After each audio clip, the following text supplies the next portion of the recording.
श्री स्वामी समर्थ श्री स्वामी चरित्रसारामृत अध्याय 7.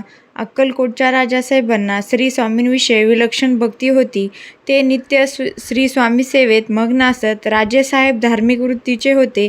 त्यांना वेदांत श्रवणाविषयी आवड होती आणि आस्था होती. या कारणाने त्यांना हेरळीकरांसारख्या विद्वान शास्त्रज्ञांना वेदांत पाठ मार्गदर्शनाविषयी म्हणून वेतनवार ठेवले होते. त्यावेळी मुंबईस वेदांतावर जाहीर व्याख्यान करणाऱ्या विष्णुबुवा ब्रह्मचारी यांचा बराच बोलबाला होता. परधर्मप्रचारकांना कीर्ती अक्कलकोटपर्यंत येऊन पोहोचली.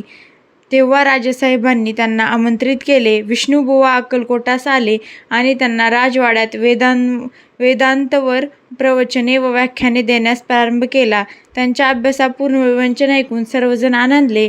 या विष्णुबुवांनी पुढे श्री स्वामींची भेट घेतली. मात्र श्री स्वामींविषयी ते बोंधू साधू असावेत असा भावनेने फारसे स्वारस्य दाखवले नाही. त्यांच्या मनात श्री स्वामींच्या अवताराबद्दल देखील विकल्प आला. त्या रात्री त्यांनी स्वप्नामध्ये असंख्य महाविषारी विंचू आपल्याला दंश करण्यासाठी येत असल्याचे दृश्य दिसले आणि भयाने त्यांची बोबडी वळली. दुसऱ्या दिवशी विष्णुबुवांनी भेट श्री स्वामींशी झाली असता श्री स्वामींनी हसून त्यांना रात्री पडलेल्या स्वप्नाची आठवण करून दिली. श्री स्वामींचे अंतर्ज्ञानित्व जाणून विष्णुबुवांना पश्चाताप झाला आणि ते श्री स्वामीचरणी शरण गेले. अभिमानरहित झालेल्या विष्णुबुवा पुढे श्री स्वामी कृपेने ब्रह्मापदी ओरडू होण्यास योग्य ठरले. श्री स्वामी समर्थ.